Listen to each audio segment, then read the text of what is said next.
ದುರ್ಗಾ ಸಂಸ್ಥಾನ ಎಲ್ಲ ಬೇರೆ ಶಕ್ತಿ ಉತ್ಪನ್ನ ಆಗತ್ತೆ, ಆದರೆ ದುರ್ಗಾ ಸಂಸ್ಥಾನದಲ್ಲಿ ಪ್ರಪ್ರಥಮ ಬಾರಿಗೆ ಜಗತ್ತಿನಲ್ಲಿ ದೈವಿಕ ಶಕ್ತಿ ಉತ್ಪಾದನೆ ಮಾಡುವ ಮಹಾ ಕೇಂದ್ರವಾಗತ್ತೆ ಅಂದಾಗ ನಿಂಗೆ ಆಶ್ಚರ್ಯ ಆಗಿರಬಹುದು. ಬೇಕಾದಷ್ಟು ಮೆಥಡಾಲಜಿಗಳನ್ನೆಲ್ಲ ಅಡಾಪ್ಟ್ ಮಾಡ್ತಾ ಇದೆ. ಅದರಲ್ಲಿ ಬೀಜಾಕ್ಷರಗಳೇನಿದೆ ಮತ್ತು ವೇದ ಮಂತ್ರಗಳಿದೆ, ಅವುಗಳಿಂದ ತೆಗಿತಕ್ಕಂತಹ ಶಕ್ತಿಯ ಬಗೆ ಹೇಗೆ, ಬರೀ ಅದೆಲ್ಲ ಬರೀ ಮಂತ್ರ ಪೂಜೆ ಮಾಡೋಕ್ಕೆ ಅಭಿಷೇಕಕ್ಕೆ ಆಗ್ತಾ ಇದೆಯಲ್ಲ. No, you can extract.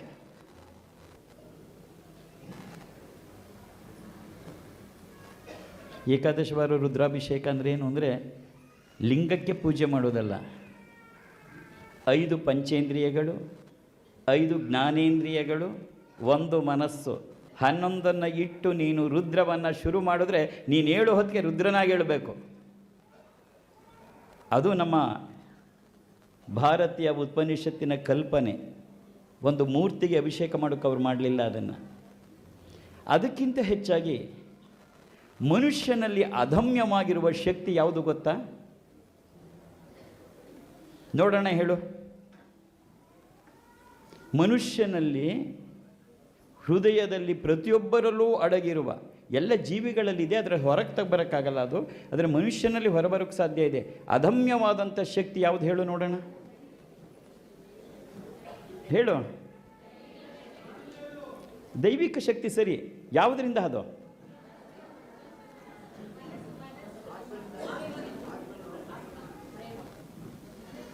ಪ್ರೇಮ, ಮನಸ್ಸು, ಇನ್ನೇನೇನು ಹೇಳಿದ್ರು, ಆತ್ಮ, ಹೃದಯ. ನನಗೂ ಅಪ್ಪಾಜಿಗೂ ನಿನಗೂ ಇರೋ ವ್ಯತ್ಯಾಸ ಇಷ್ಟೇ. ಅದಕ್ಕೆ ಅವರು ದುರ್ಗಾ ಸಂಸ್ಥಾನ ಮಾಡೋಕ್ಕೆ ಹೊರಟಿದ್ದು. ಮನುಷ್ಯನಲ್ಲಿ ಅತ್ಯಂತ ಪ್ರಮುಖವಾದ ಶಕ್ತಿ ಇರೋದು ಯಾವುದು ಅಂದರೆ ಅವನ ಭಾವನೆಗಳಲ್ಲಿ. ಭವಾನಿ, ಅದಕ್ಕೆ ಜಗನ್ಮಾತೆಯನ್ನು ಹೇಳಿದ್ದು ಭವಾನಿ ಭಾವನಾಗಮ್ಯ ಅಂತ. ಭಾವನೆಗಳಲ್ಲಿ, ಈ ಭಾವನೆಗಳನ್ನು ನಾನು ಹಿಂದೆಲ್ಲ ಬೇಕಾದಷ್ಟು ಸರಿ ಹೇಳಿದ್ದೀನಿ, ಟೈಮ್ ಆಗೋಯ್ತು 1 ಗಂಟೆ. ನಮ್ಮಲ್ಲಿ 3 ಶರೀರ ಇದೆ: ಸ್ಥೂಲ ಶರೀರ, ಸೂಕ್ಷ್ಮ ಶರೀರ ಮತ್ತು ಕಾರಣ ಶರೀರ. ಕಾರಣ ಶರೀರದಲ್ಲಿರುವುದೇ ಚಿತ್ತ, ಚಿತ್ತದಿಂದ ಹೊರಬರುವುದೇ ಭಾವನೆ. ಅದಕ್ಕೆ ಭವಾನಿ ಭಾವನಾಗಮ್ಯ. ಭಾವನೆಗೆ ಅಷ್ಟು ಉತ್ಕೃಷ್ಟವಾದದ್ದಿದೆ. You can extract.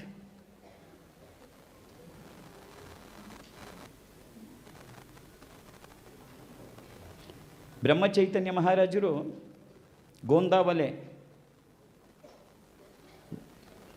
ರಾಮನ ಮೂರ್ತಿಯನ್ನು ಸ್ಥಾಪನೆ ಮಾಡಿದ್ದಾರೆ. ನಾನು 4-5 ಸರಿ ಹೋಗಿ ಬಂದಿದ್ದೀನಿ. ಒಳ್ಳೆ ಕ್ಷೇತ್ರ. ಒಂದು ಸರಿ ಅವರಿಗೆ ಬೇಜಾರಾಗಿಬಿಡತ್ತೆ. ಬೇಜಾರಾದಾಗ ಅವರು ನೈಮಿಷಾರಣ್ಯಕ್ಕೆ ಹೊರಟು ಹೋಗಿಬಿಡಬೇಕು ಅಂಥೇಳಿ, ಆ ಕಾಲದಲ್ಲಿ ಬೇರೆ ಇಲ್ಲ, ಜಟಕವನ್ನು ಮಾಡಿ ಸಾಮಾನೆಲ್ಲ ತುಂಬಿಸ್ಕೊಂಡು ಇನ್ನೇನು ಜಟಕ ಹತ್ತುತ್ತಾ ಇದ್ದಾರೆ. ಆಗ ಓಡಿ ಬಂದು ಯಾರೋ ಒಬ್ಬ ಕೇಳ್ತಾನೆ, ರಾಮನ ಕಣ್ಣಲ್ಲಿ ಕಣ್ಣೀರು ಹರಿತಾ ಇದೆ ಅಂಥೇಳಿ. ಓಡಿ ಬಂದು ನೋಡಿದ್ರೆ ಆ ಅಮೃತಶಿಲೆಯ ರಾಮನ ಕಣ್ಣಿಂದ ಕಣ್ಣೀರು ಹರಿತಾ ಇದೆ. ಅದು ರಾಮ ಬ್ರಹ್ಮಚೈತನ್ಯ ಮಹಾರಾಜರ ಭಾವನೆಯಿಂದ. ಆ ರಾಮ ನನ್ನೋನು ಅಂತ ಭಾವನೆ ಮಾಡಿದಾಗ ಅದು ಕಲ್ಲು ಕಲ್ಲಾಗಿ ಉಳಿಯಲ್ಲ. ಮನುಷ್ಯನ ಭಾವನೆಗೆ ಅಷ್ಟು ಶಕ್ತಿ ಇದೆ. ಬಾಗಿಲನು ತೆರೆದು ಸೇವೆಯನ್ನು ಕೊಡು ಹರಿಯೇ. ಭಾವಮತ್ತರಾಗಿ ಕನಕದಾಸರು ಹೇಳಿದ ತಕ್ಷಣ ಪೂರ್ವಕ್ಕೆ ನಿಂತಿದ್ದ ಕೃಷ್ಣ ಪಶ್ಚಿಮಕ್ಕೆ ನಿಂತು ಕಣ್ಣಿಯಿಂದ ದರ್ಶನವನ್ನು ಕೊಡ್ತಾನೆ. ಅದು ನಡೆದಿದ್ದು ಕೇವಲ ಕನಕದಾಸರ ಭಾವನೆಯಿಂದ, ಭಾವಪೂರ್ಣವಾಗಿ. ಬಾಗಿಲನ್ನು ತೆರೆದು. ನಿನ್ನ ಭಾವನೆ ಉತ್ಕೃಷ್ಟವಾದರೆ ಒಂದು ಕಲ್ಲು ಕೂಡ ದೇವರಾಗ್ಬಿಡುತ್ತೆ. ನಿನಗೆ ಭಾವನೆ ಇಲ್ಲದೇ ಇದ್ದರೆ ದೇವರು ಕಲ್ಲಾಗ್ಬಿಡ್ತಾನೆ. ಮನುಷ್ಯನಲ್ಲಿ ಅದಮ್ಯವಾಗಿ ಅಡಗಿರ್ತಕ್ಕಂಥ ಶಕ್ತಿ ಅದು ಭಾವನೆಗೆ ಸೇರಿದ್ದು. ನೀನು ಭಾವನಾಪೂರ್ಣವಾಗಿ ಎಲ್ಲೋ ಕೂತ್ಕೊಂಡು ಅಪ್ಪ ಅನ್ನೋ, ಅಪ್ಪ ಇಲ್ಲಿಂದಲೇ ಆಶೀರ್ವಾದ ಮಾಡಿಬಿಟ್ಟಿರ್ತಾರೆ. ಸಂವೇದನೆ ಅದು ಭಾವನೆ. ಭಾವನಾಪೂರ್ಣ ಕೂತ್ಕೊಂಡು ಎಲ್ಲೋ ಒಂದು ಕಡೆ ಫೋನ್ ಮಾಡ್ಕೊಂಡು ಅಪ್ಪ ಅಂತಂದ್ರಲ್ಲ, ಭಾವಪೂರ್ಣವಾಗಿ ಅಪ್ಪ ನೀನೇ ನನಗೆ ಗತಿ ಅಂತ ಅಪ್ಪ ಅನ್ನೋ ಒಂದು ಸರಿ ಮುಗಿದೋಯ್ತು. ಭಾವನೆ ಎಷ್ಟು ಶಕ್ತಿಯುತವಾದದ್ದು ಅಂದರೆ ಏನು ಬೇಕಾದ್ರೂ ಮಾಡಿಬಿಡತ್ತದು. ಕಲ್ಲು ಬಂಡೆಯನ್ನು ಒಡೆದು ಬಿಡುತ್ತೆ. ನಮ್ಮ ಭಾರತೀಯ ಪರಂಪರೆಯಲ್ಲಿ ಸಾವಿರಾರು ಇಂಥ ಘಟನೆಗಳು ನಡೆದು ಹೋಗ್ಬಿಟ್ಟಿದೆ. ಬರೀ ಭಾವನೆಯಿಂದ ಏನೆಲ್ಲ ಆಗೋಯ್ತು ಅಂತ. ಭಾವನಾಪೂರ್ವಕವಾಗಿ 1300 ವರ್ಷಗಳ ಹಿಂದೆ ಕಾಲಟಿಯಲ್ಲಿ ಬ್ರಾಹ್ಮಣ ದಂಪತಿಗಳು ಮಕ್ಕಳಾಗಲಿಲ್ಲ ಅಂಥೇಳಿ ಪ್ರಾರ್ಥನೆಯನ್ನು ಮಾಡಿ ವೃಷಭಾಚಲನೆಗೆ ಹೋಗ್ತಾರೆ. ಶಂಕರಾಚಾರ್ಯರ ಕತೆ. ಆಗ ಗಂಡು ಮಗು ಹುಟ್ಟುತ್ತೆ. ತಂದೆ ಪುರೋಹಿತರು. ಮನೆ ಮುಂದೆ ಒಂದು ದೇವರ ಗುಡಿ ಇರುತ್ತೆ. ಆ ದೇವರ ಗುಡಿಲಿ ಇವರು ದಿನ ಪೂಜೆ ಮಾಡ್ತಿರ್ತಾರೆ. ಈ ಶಂಕರ ಬೆಳೆದು ದೊಡ್ಡವನಾಗ್ತಾನೆ. ಹೋಗುವಾಗ ಈ ಮಗುನೂ ಕರ್ಕೊಂಡು ಹೋಗ್ತಾ ಇರ್ತಾರೆ. ಒಂದು ಸರಿ ತಂದೆ, ತುಂಬ ಸರಿ ಹೇಳಿದ್ದೀನಿ, ಅದಕ್ಕೆ ಡೀಟೇಲಾಗಿ ಎಲ್ಲ ಹೇಳ್ತಾ ಇಲ್ಲ, ಹೊರ ಊರಿಗೆ ಹೋಗಬೇಕಾಗತ್ತೆ 10 ದಿನ. ಹೆಂಡ್ತಿಗೆ ಹೇಳೋಗ್ತಾರೆ ಆರ್ಯಾಂಬೆಗೆ, ನೀನು ಪೂಜೆ ಮಾಡು ಗುಡಿನಲ್ಲಿ ಅಂತ. ಆಕೆ ಹೊರಗಾಗ್ತಾಳೆ, ಮುಟ್ಟಾಗ್ತಾಳೆ, ಹೋಗೋ ಹಾಗಿಲ್ಲ. ಪೂಜೆಗೆ ಯಾರೋ ಬಾಲಶಂಕರನೇ ಕೇಳ್ತಾರೆ, ಶಂಕರ ನೀನು ಹೋಗಿ ಪೂಜೆ ಮಾಡ್ಬಾ. ಆ ಪುಟ್ಟ ಮಗು 2 ವರ್ಷದ್ದು, ಪಿಕ್ಚರ್ ಮಾಡ್ಕೊ ಹೇಗೆ ಹೋಗ್ತಾ ಇರುತ್ತೆ ಅಂತ.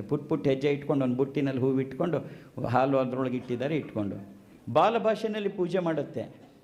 ಏನು ಪಾಪ ಮಾಡುತ್ತೆ. ಆಮೇಲೆ ದಿನ ನೋಡಿರುತ್ತಲ್ಲ, ಹಾಲು ಇಟ್ಬಿಟ್ಟು ನೈವೇದ್ಯ ಕುಡಿ ಅನ್ನುತ್ತೆ. ಯಾಕೆಂದರೆ ತಂದೆ ತಾಯಿ ಪೂಜೆ ಮಾಡುವಾಗ ಹಾಲಿಟ್ಟು ನೈವೇದ್ಯ ಮಾಡಿ ಅದಾದಮೇಲೆ ಮಗು ಕುಡಿಸ್ತಾ ಇರ್ತಾರೆ, ಇದನ್ನು ತೀರ್ಥ ಕುಡಿ ಮಗು ಅಂತ. ಇದು ಹಾಲಿಡತ್ತೆ, ಆಟ ಆಡ್ಕೋತಾ ಕೂತಿರುತ್ತೆ. ಹಾಲಿಟ್ಬಿಟ್ಟು ನೋಡುತ್ತೆ, ಸ್ವಲ್ಪ ಹೊತ್ತಾದಮೇಲೆ ಹಾಲು ಹಾಗೇ ಇರುತ್ತೆ. ಮಗು ಹೇಳುತ್ತೆ, ಅಪ್ಪ ಶಿವ, ಅಮ್ಮ ಜಗನ್ಮಾತೆ, ನೀನು ನನ್ನ ಹಾಲು ಕುಡಿಯಲ್ವಾ? ನಾನು ಸರಿಯಾಗಿ ಪೂಜೆ ಮಾಡಲಿಲ್ಲ ಅಂತ ನನ್ನ ಮೇಲೆ ಬೇಜಾರ, ಹಾಲು ಕುಡಿಯೇ ಅಮ್ಮ. ಮಗು ಹಾಲು ಕುಡಿ, ದೇವಿ ಹಾಲು ಕುಡ್ದಿರಲ್ಲ. 10 ನಿಮಿಷ ಬಿಟ್ಟು ನೋಡುತ್ತೆ, ಹಾಲು ಇದ್ದಾಗೆ ಐತೆ. ಮಗು ಬಿದ್ದು ನೆಲದ ಮೇಲೆ ಹೊರಳಾಡತ್ತೆ. ಯಾಕೆ ನನ್ನ ಪೂಜೆ ನಿಂಗೆ ಇಷ್ಟ ಆಗಲಿಲ್ವಾ? ನಿಂಗೆ ಯಾಕೆ ಹಾಲು ಕುಡಿಯಲ್ಲ, ಯಾಕೆ ಹಾಲು ಕುಡಿಯಲ್ಲ? ಕುಡಿ ಕುಡಿ ಕುಡಿ ಕುಡಿ ಅಂಥೇಳಿ ಮಗು ಬಿದ್ದು ನೆಲದ ಮೇಲೆ ಮಕ್ಕಳು ರಂಪ ಮಾಡೋಕ್ಕೆ ಶುರು ಮಾಡಿದ್ರೆ ಗೊತ್ತಲ್ಲ, ರಂಪ ಮಾಡುತ್ತೆ. ಆಗ ಜಗನ್ಮಾತೆ ಸೀದಾ ವಿಗ್ರಹದಿಂದ ಎದ್ದು ಬಂದು ಆ ಹಾಲನ್ನು ತಗೊಂಡು ಘಟ ಘಟ ಗುಡಿದು ಕೆಳಕ್ಕೆ ಇಟ್ಬಿಟ್ಟು ಹೊರಟೋಗ್ತಾಳೆ. ಮಗು ಮತ್ತೆ ಅಳು ನಿಲ್ಲಿಸಿ ನೋಡುತ್ತೆ, ಹಾಲೆಲ್ಲ ಖಾಲಿಯಾಗಿದೆ. ಸಂತೋಷ ಆಗಿಬಿಡತ್ತೆ. ಅಮ್ಮ ಹಾಲು ಕುಡಿದ್ಲು, ಅಮ್ಮ ಹಾಲು ಕುಡಿದ್ಲು, ಅಮ್ಮ ಹಾಲು ಕುಡಿದ್ಲು, ಅಮ್ಮ ಮತ್ತೊಳಗೆ ಶುರು ಮಾಡುತ್ತೆ. ಪ್ರತಿದಿನ ನನ್ನ ಅಪ್ಪ ಅಮ್ಮ ನನಗೆ ತೀರ್ಥ ಅಂತ ಕೊಡಿದ್ರು, ನೀನು ನನಗೇನು ಉಳಿಸ್ದೆ, ನೀನೇ ಕುಡಿದು ಬಿಟ್ಟಿದೆಯಲ್ಲ, ನನಗೀಗ ಹಾಲು ಬೇಕು, ನನಗೀಗ ಹಾಲು ಬೇಕು. ಭಾವನೆಯ ಉತ್ಕೃಷ್ಟತೆ, ಆ ಮುಗ್ಧ ಬಾಲಕ್ಕೆ ಭಾವನೆ, ನಂಗೆ ಹಾಲು ಬೇಕು, ನಂಗೆ ಹಾಲು ಬೇಕು ಅಂತ ಮತ್ತೆ ರಂಪ ಮಾಡಿ ಬಿದ್ದು ಹೊರಳಾಡುತ್ತೆ. ಆಗ ವಿಗ್ರಹದಿಂದ ಅನಾಮತ್ತಾಗಿ ಬಂದಂಥ ಜಗನ್ಮಾತೆ ಶಂಕರನನ್ನು ತನ್ನ ತೊಡೆಯ ಮೇಲೆ ಕೂರಿಸಿಕೊಂಡು ಎರಡೂ ಕಡೆಯ ಸ್ತನ್ಯಪಾನವನ್ನು ಮಾಡಿಸ್ತಾಳೆ. ಆದ್ದರಿಂದಲೇ ಶಂಕರರು ನಭೂತೋ ನ ಭವಿಷ್ಯತಿನೋ, ಹಾಗೆ ಹಿಂದೆ ಇಲ್ಲ ಮುಂದೆ ಬರದಂತಹ ಅದ್ವೈತದ ತುದಿಗೇರಿದ ನಮ್ಮ ಮಹಾಶಿಖರಕ್ಕೆ ಇರ್ತಾರೆ. ಅದು ಕೇವಲ ಆ ಮಗುಗೆ ತಾಯಿ ಬಂದಿದ್ದು, ಜಗನ್ಮಾತೆ ಬಂದಿದ್ದು ಮಂತ್ರಗಳಿಂದಲ್ಲ, ತಂತ್ರಗಳಿಂದಲ್ಲ, ಪೂಜೆ ಪುನಸ್ಕಾರಗಳಿಂದಲ್ಲ, ಕೇವಲ ಆ ಮಗುವಿನ ಭಾವನೆಯಿಂದ, ಮುಗ್ಧವಾದ ಭಾವನೆ. ಒಂದಲ್ಲ ಎರಡಲ್ಲ, ಸಾವಿರಾರು ಇಂಥ ಘಟನೆಗಳನ್ನು ನಾವು ನೋಡ್ತಾ ಹೋಗ್ತೀವಿ. ಭಾವನೆಗೆ ಅಷ್ಟು ಉತ್ಕೃಷ್ಟ ಭಾವನೆಯಲ್ಲಿ ಅಪ್ಪ ಅಪ್ಪ ಎನ್ನಲು ನಿನ್ನ ಬಳಿಗೆ ಬರುವೆ ಹಾಡಲ್ಲ, ನಿನ್ನ ಭಾವನೆಯಿಂದ ಹೇಳು. ನಿನ್ನ ಎದುರುಗಡೆ ನಾ ಬರದೇ ಇದ್ರೆ ಕೇಳು. It can do wonders on the earth. ನಮ್ಮಲ್ಲಿ ಹುದುಗಿರುವ ದಿವ್ಯ ಭಾವನೆಗಳನ್ನು ನಾವು ಉಪಯೋಗಿಸಿಲ್ಲ. When we start using that, you can do wonders in the world. ಭಾವನೆಗೆ ಅಷ್ಟೊಂದು ಶಕ್ತಿ ಇದೆ ಇರ್ತಕ್ಕಂಥದ್ದು. ಅದರಿಂದ ನಾವು ಆಯ್ಕೆ ಮಾಡಿಕೊಂಡಿದ್ದು ಲಲಿತಾ ಸಹಸ್ರನಾಮವನ್ನು. ಯಾಕೆಂದರೆ ಭಾವಪೂರ್ಣವಾಗಿ ಅದನ್ನು ನೀನು ಎಷ್ಟು ಸರಿ ಹೇಳ್ತೀಯೋ ಮುಖ್ಯ ಅಲ್ಲ, ನೀನು ಹೇಳ್ತೀಯೋ ಬಿಡ್ತೀಯೋ ಅದು ಮುಖ್ಯ ಅಲ್ಲ. ಆದರೆ ಆ ಭಾವನೆಗೆ ನೀನು ಏರಿದಾಗ ಏನಾಗ್ತೀಯ? ನಂತರ ಬಂದು ಕೂತ್ಕೋತೀಯ. ತಪಸ್ಸಲ್ಲ. ಇದೇ ರಾಮಕೃಷ್ಣಾಶ್ರಮದಲ್ಲಿ ರಾಮಕೃಷ್ಣರು ನಡೆಸ್ತಾ ಇರೋದು ಎರಡು step. Elevate your conscious and make it divine. Only 2 steps. Elevate your conscious, make it divine. ನಿನ್ನ ಭಾವನೆಗಳನ್ನು ಉನ್ನತೀಕರಣಗೊಳಿಸು, ಭಾವನೆಗಳನ್ನು ದೈವೀಕರಣಗೊಳಿಸು, ನೀ ದೇವರಾಗ್ತೀಯ ಅಷ್ಟೇ. ನಿನ್ನ ಆಂತರ್ಯದಲ್ಲಿರುವ ಭಾವನೆ, ಅದಕ್ಕೆ ಜಗನ್ಮಾತೆ ಭವಾನಿ ಭಾವನಾಗಮ್ಯ, ಯದ್ಭಾವಂ ತದ್ಭವತಿ. ಇವತ್ತು ಇಡೀ ಜಗತ್ತು ನಡೀತಿರೋದು ಭಾವನೆಯ ಮೇಲೆ. ಭಾವನೆಯೇ ಇಲ್ಲದೆ ಇದ್ದರೆ ಜಗತ್ತೇ ಇರಲ್ಲ.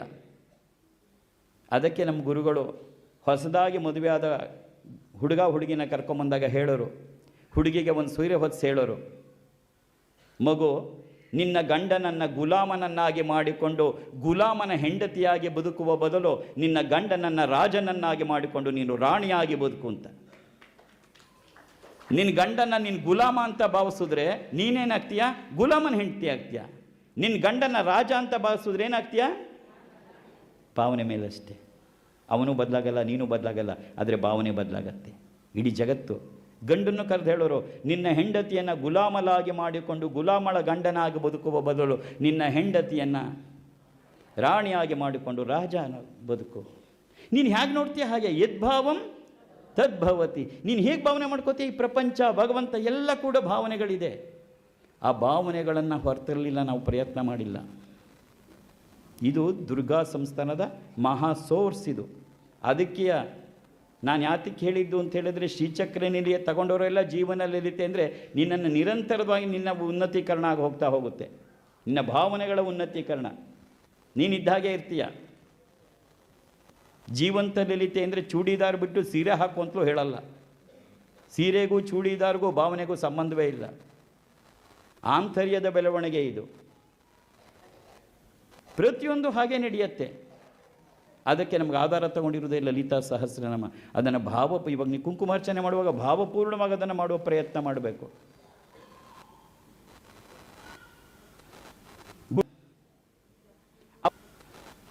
ಗುಡಿಗೆ ನೀನು ಹಣ್ಣು ತಗೊಂಡು ಹೋಗ್ತೀಯ, 2 ಬಾಳೆಹಣ್ಣನ್ನ ಅವರು ಅಲ್ಲಿ ಇಡೀ ಥರ ನೀನು ಇಟ್ಟ ಮೇಲೆ ಅದಕ್ಕೆ ನೀರು ಚುಮ್ಕಿಸಿ ಮಂಗಳಾರತಿ ಮಾಡಿಬಿಟ್ಟು ನಿಂಗೆ ಪ್ರಸಾದ ಅಂತ ಬಾಳೆಹಣ್ಣು ಕೊಡ್ತಾರೆ. ನಿಮ್ಮ ಮನೆಗೆ ತರ್ತೀಯ, ತಂದು ಎಲ್ರಿಗೂ ಕೊಡ್ತೀವಿ. ಗುಡಿಗೆ ಹೋಗಿದ್ದೆ ತಗೊಳ್ಳಿ ಅಂತ. ಎಲ್ಲ ಏನು ಮಾಡ್ತಾರೆ? ಪ್ರಸಾದ ಅಂತ ಕಣ್ಗೊತ್ಕೊಂಡು ತಿಂತಾರೆ. ನೀನಿಗೂ ಗುಡಿಗೆ ತಗೊಂಡು ಹೋಗಿದ್ದೇನು, ವಾಪಸ್ ತಂದಿದ್ದೇನು?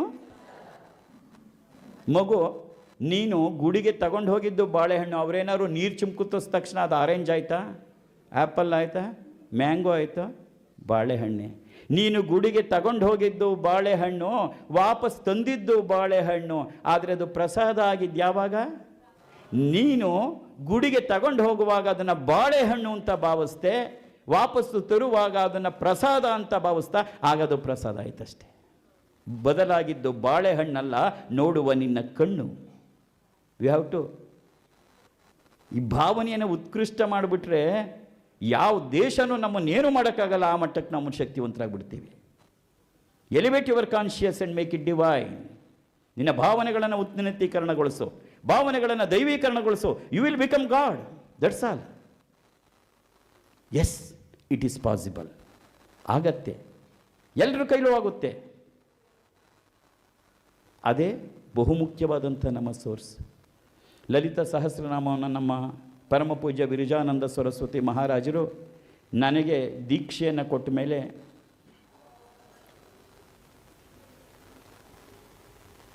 ಪಾರಾಯಣ ಮಾಡಿಸೋರು. ಪಾರಾಯಣ ಮಾಡುವಾಗ ನನಗೆ ಆಗಂತುವೇ ಆ ಅವರ ಬೇಕಾದ ಸ್ಟೋರಿಗಳಿದೆ ಹಿಂದುಗಡೆ, ಇನ್ಸಿಡೆಂಟ್ಸು. ಎಷ್ಟು ಉನ್ನತೀಕರಣವಾದ ಭಾವನೆ ಇತ್ತು ಅಂದರೆ, ಶ್ರೀಮಾತಾ ಅಂತ ಶುರು ಮಾಡಿದ ತಕ್ಷಣ ಕಣ್ಣೀರು ಶುರುವಾಗಿದ್ದು, ಶ್ರೀಚಕ್ರ ನಿಲೆಯೇ ಶಿವಶಕ್ತಿ ಬಟ್ಟೆ ಎಲ್ಲ ತೊಯ್ದು ಹೋಗ್ಬಿಟ್ಟಿರೋದು. ಆದರೂ ನಮ್ಮ ಗುರುಗಳು ಹೇಳೋರು, ನಾಗೇಂದ್ರ ಭಾವಪೂರ್ಣವಾಗಿ ಮಾಡಪ್ಪ, ಭಾವಪೂರ್ಣವಾಗಿ ಮಾಡು ಅಂತ. ನನಗೊಂದಿನ ಸ್ವಲ್ಪ ಇರಿಟೇಟೇ ಆಯಿತು. ನಾನು ಅವ್ರನ್ನ ಕೇಳಿದೆ, ಭಾವಪೂರ್ಣ ಇನ್ನೇನು ಮಾಡಲಿ ನಾನು ಅಂತ. ಅದಕ್ಕೆ ಅವ್ರು ಹೇಳಿದ್ರು, ನಿಂಗೆ ನಕ್ಬಿಟ್ಟು ಹೇಳಿದ್ರು, ನಿಂಗೆ ಇನ್ನೂ ಅದು ಅರ್ಥ ಆಗಿಲ್ಲ ಅನಿಸುತ್ತೆ. ನೋಡು ನಾಗೇಂದ್ರ, ಒಬ್ಬ ಸುಂದರವಾದ 35 ವರ್ಷದ ಹೆಣ್ಮಗಳು ಡ್ರೆಸ್ ಮಾಡಿಕೊಂಡು ಹೊರಗಡೆ ಹೋಗೋಕ್ಕೆ ರೆಡಿಯಾಗಿ ನಿಂತಿದ್ದಾಳೆ. ಹೊರಗಡೆ ಆಟ ಆಡ್ತಿದ್ದ ಅವಳು 7 ವರ್ಷದ ಮಗಳು ಒಳಗೆ ಓಡಿ ಬರ್ತಾಳೆ. ತಾಯಿನ ನೋಡ್ತಾಳೆ. ನೋಡಿಬಿಟ್ಟು ಮಮ್ಮಿ ಮಮ್ಮಿ ಗೋಯಿಂಗ್ ಔಟ್. ಎಷ್ಟು ಚಿನ್ನು, ಇವತ್ತು ನನ್ನ ಫ್ರೆಂಡ್ದು ಮ್ಯಾರೇಜ್ ಆನಿವರ್ಸರಿ ಇದೆ, ನಾವು ಹೋಗಿ ಬೇಗ ಬಂದುಬಿಡ್ತೀನಿ ಪುಟ್ಟ, ನೀನು ಬರುವವರೆಗೂ ಮನೇಲೇ ಇರು, ಈಗ ಡ್ಯಾಡಿ ಬಂದುಬಿಡ್ತಾರೆ, ನಿಂಗೆ ಬರುವಾಗ ನಾನೊಂದು 5 ಸ್ಟಾರ್ ಚಾಕ್ಲೇಟ್ ತಂದು ಕೊಡ್ತೀನಿ, ಎಲ್ಲೂ ಹೋಗಬೇಡ ಕಂದ. ಓಕೆ ಮಮ್ಮಿ, ನಾನೆಲ್ಲೂ ಹೋಗಲ್ಲ, ಡ್ಯಾಡಿ ಬಂದ ಮೇಲೂ ಇಲ್ಲೇ ಇರ್ತೀನಿ, ಮಮ್ಮಿ ಬರುವಾಗ 5 ಸ್ಟಾರ್ ಚಾಕ್ಲೇಟ್ ಮರಿಬೇಡ ಅಂತ ಹೇಳಿದ ಮಗು ಒಂದು ಸರಿ ತಾಯಿ ನೋಡುತ್ತೆ. ದಿನ ನೋಡ್ತಿತ್ತು, ಇವತ್ತು ನೋಡ್ತು. ಎಷ್ಟು ಚೆಂದ ಕಾಣಿಸ್ತಿದ್ದಾಳೆ. ಮಮ್ಮಿ ಮಮ್ಮಿ, ಓಹೋ ಇವತ್ತು ಬಳೆ ಹಾಕ್ಕೊಂಬಿಟ್ಟಿದೀಯಾ, ಯಾವತ್ತೂ ಹಾಕ್ಕೊಳ್ದೇ ಇದ್ದಿದ್ದು, ಅದು ಮ್ಯಾಚಿಂಗ್. ಓಹೋ ಲಾಂಗ್ ಚೈನು, ಮೇಲ್ಗಡೆ ನೆಕ್ಲೆಸ್ಸು, ಲುಕ್ಸ್ ನೈಸ್ ಮಮ್ಮಿ.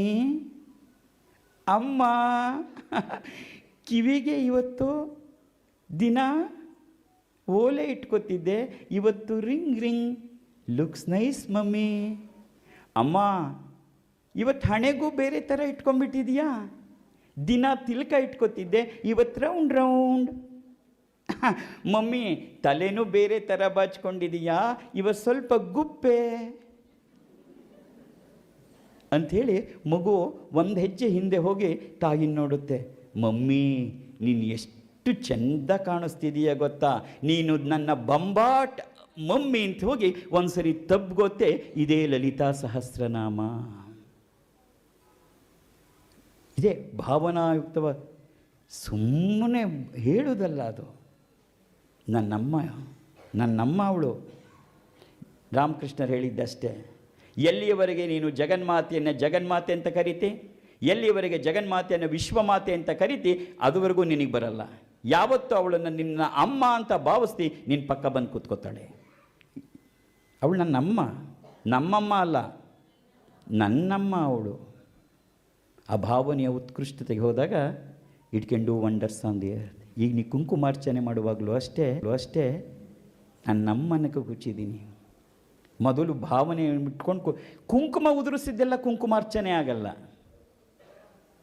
ಕುಂಕುಮ ಉದುರಿಸಿದ್ದೆಲ್ಲ ಕುಂಕುಮಾರ್ಚನೆ ಆಗೋದಾದ್ರೆ ನಾಳೆನೇ ಹೇಳಿಬಿಟ್ಟು ಒಂದು ಮೆಷಿನ್ ತರ್ತೀನಿ, ಅದು ಲಲಿತಾ ಸಹಸ್ರನಾಮನ ಹೇಳ್ತಿರುತ್ತೆ, ಕುಂಕುಮನ ಉದುರಿಸ್ತಾ ಇರುತ್ತೆ, ನಿನ್ನ ಪಡೆ ಕೆಲಸ ಮಾಡ್ಕೋಬೋದು. ಭಾವನೆಗಳು ಉದುರಿಸ್ಬೇಕಾದ ಕುಂಕುಮ ಅಲ್ಲ, ಭಾವನೆಗಳು. ನೀನು 1000 ಸಲ ಹಾಕಬೇಕು ಅಂತ ಕೆಲವರು ಅಲ್ಲ, ಒಂದೇ ಸರಿ ಇಟ್ಕೋ. ಶ್ರೀಚಕ್ರರಾಜ ನಿಲಯೇ ಶ್ರೀಮತ್ರಿ ಹಾಕ್ಬಿಡು, ಆವಾಗ ಸಹಸ್ರನಾಮ ಕುಂಕುಮಾರ್ಚನೆ ಆಗುತ್ತೆ. ಎಷ್ಟು ಸರಿ ಕುಂಕುಮ ಅಲ್ಲ, ನಿನ್ನ ಭಾವನೆ ಎಲ್ಲಿ ಬರುತ್ತೆ ಅನ್ನೋದಷ್ಟೇ ಅಲ್ಲಿ ಮುಖ್ಯವಾಗ್ತಕ್ಕಂಥದ್ದು. ಅದಕ್ಕೆ ನಾನು ಲಲಿತಾ ಸಹಸ್ರನಾಮ ಕಲಿಕಾ ವರ್ಗದಲ್ಲಿ ಅರ್ಥಗಳನ್ನು ಕಳಿಸ್ತಾ ಇದ್ದೆ, ಭಾವಾರ್ಥಗಳನ್ನು.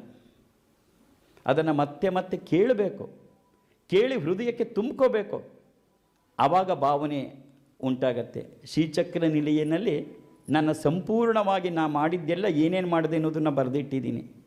ನೀನು ಅದನ್ನು ಮಾರ್ಗದರ್ಶಕ ಗ್ರಂಥವಾಗಿ ತಗೊಂಡ್ರೆ ಪೂರ್ಣವಾದ ಯಶಸ್ವಿ ಆಗೋಗ್ತೀಯ.